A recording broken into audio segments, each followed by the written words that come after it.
So the new topic for today is coordination and response in animals. So the first item here, or first things to understand the meaning of the word coordination. So talk about coordination. Coordination is the process by which different organs and systems of the body work together effectively or efficiently.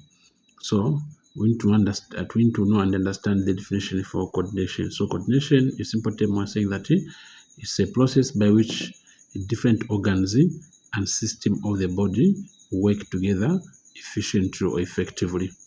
Then we need to know that there are two types of coordination in animals, which are the endocrine system, this endocrine system, and the nervous system. So these are the two types of coordination in animals. So coordination is the process by which different organs and system of the body work together effectively. So even the parts of the body, they work together just like people, the way people work together as a cooperation.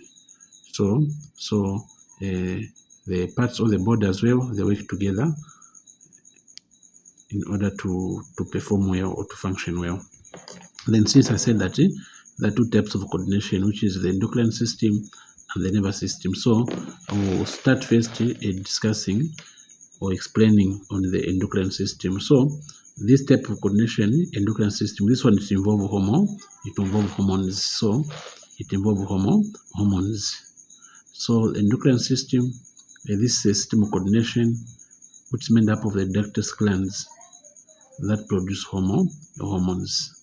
So in short, the type of coordination which is made up of the ductus glands. So these ductus glands, these are organs of the body. And these organs of the body, they produce hormones. And we need to know the functions of each hormone produced and the type of hormone that are being produced by each gland.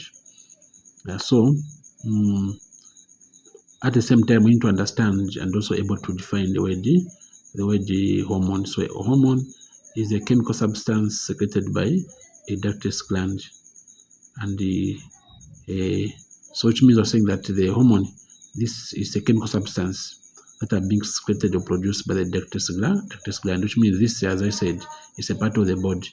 So after this gland produce hormone, the same hormone is transported by blood. After being transported by blood, the same hormone it has got effect on one or more target organ before being destroyed by the liver. So in short, we're saying that the hormones are destroyed in the liver. So don't forget that hormones are destroyed in the liver. So in short, we're saying that a hormone is a chemical substance secreted by the ductus gland, transported by blood, and it has effect on one or more target organ before being destroyed by the liver. So when defining hormone, don't forget that hormones are being produced by the ductus gland. Apart from that, they're transported by blood, and also they're also destroyed in the liver after done their action. So talk about a target organ. A target organ is any organ that carries out an appropriate response to stimulus under the influence of hormone. Okay, so any hormone can only have an effect on organ that has a receptor site for each. So the diagram below now demonstrates or shows the ductus gland and their positions. So this is the simple diagram of a human body. And as you can see here, we have so all these are glands. So the pituitary gland, which is just found beneath the brain, there's a brain here. So the pituitary gland is found beneath the brain. We have got the thyroid gland, which is found at the neck region here. So pituitary gland is found beneath the brain.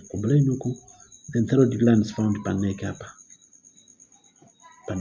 it's like an H-shaped gland, as you can see from the diagram. Then I've got the pancreas. The pancreas, as you can see just here above here.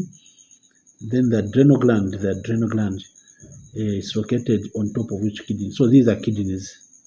So on top of each kidney, we have got what we call what we call the adrenal gland on top of each kidney. Okay, then below kidneys we have the ovaries. These are now in ladies, in female. So they got ovaries here. All these are glands. Then from there I've got testes now in male. So even in male have testes, which has a gland. So this is the introduction on the coordination. So we need to know that coordination is a process by which different organs and systems of the body work together effectively.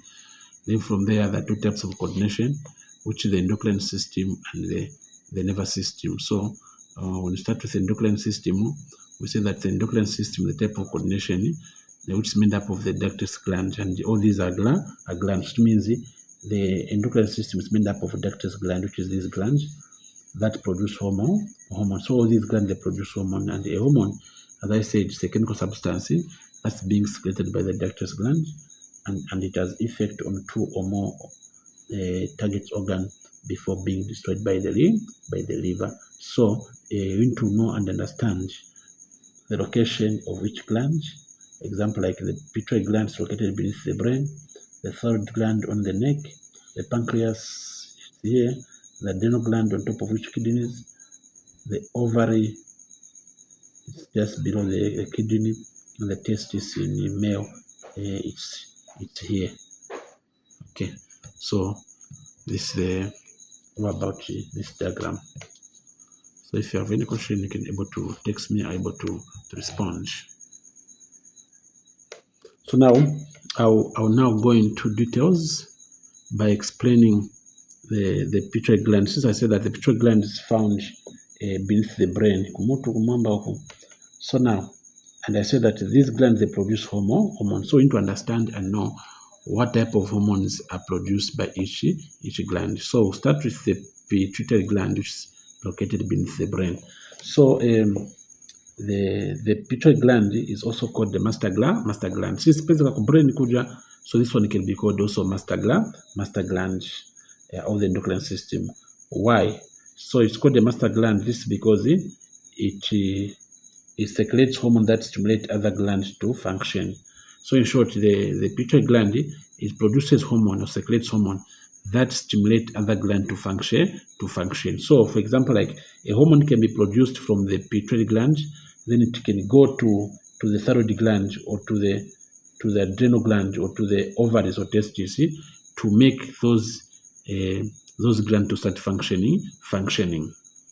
Yeah. So the following are the hormones that are produced by the pituitary gland to go and stimulate other gland to function. So the first one is the thyroid stimulating hormone.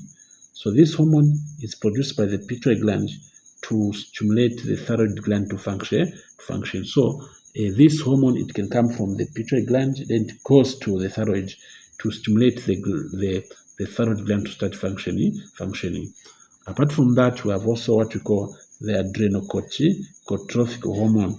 So this hormone stimulates the adrenal cortex to secrete hormone.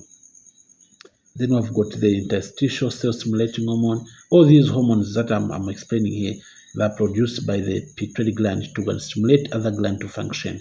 So interstitial cell stimulating hormone, this stimulates the testes to function. Okay.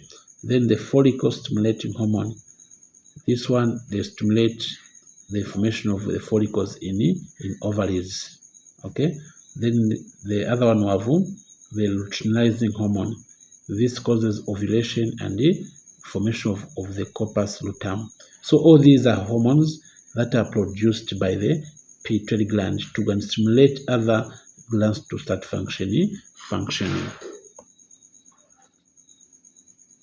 Okay.